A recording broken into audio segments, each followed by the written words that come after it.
favorite memory of Milton was really when I met him first time. I met him in 2000. He was this big investor in Pensatronics, and there was a meeting, and I was really nervous. At the time, I was employee responsible for clinical trials, and I remember when he walked in the room, again, you know, big smile, come say hi to everybody, and somehow 5 minutes after that we were involved in recipes. Where do I come from?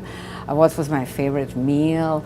And like, do I like croissants and things like that? And I remember, oh my God, you know, that was really interesting, the way he always breaks this ice when you know, either meet with, or there's a tough situation. He had this really nice smile on his face. You can see that he comes with the open heart.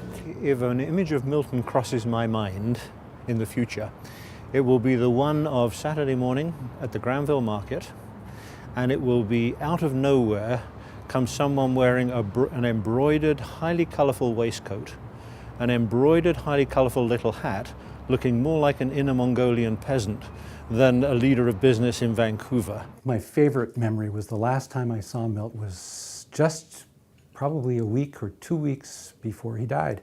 I visited him in the hospital, and for some reason I picked up harmonicas. I'd wanted one since I was a kid, never thought about it, bought a bunch and was giving them as gifts. And I said, hey Milt, I got a new hobby, playing the harmonica. He said, give it to me, Donnie.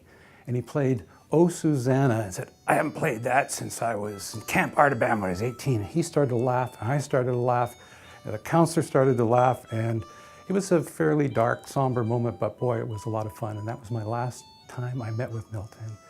And he was laughing. He was laughing the Milt laugh. 3 words will not describe Milton, really. Grounded, compassionate, and visionary. It was a leader, mentor, and a friend, actually, a man with a big heart. He was sensitive to people, sensitive to their needs, sensitive to the community, and he clearly could look far into the future and to see where we should be going as a society, and actually where business was going as well, which was one of his great gifts. Oh, to describe Milt's life now, this is probably not all-encompassing, but too bloody short. I think Milton's greatest passion actually was success. I would say curiosity was his passion. Food, clearly food. He loved his food. Salt spring lamb is the tastiest lamb that you can get. And he told me that over dinner at his house when he had put a new kitchen in because he'd decided that being a chef extraordinaire, was actually something that he should excel at.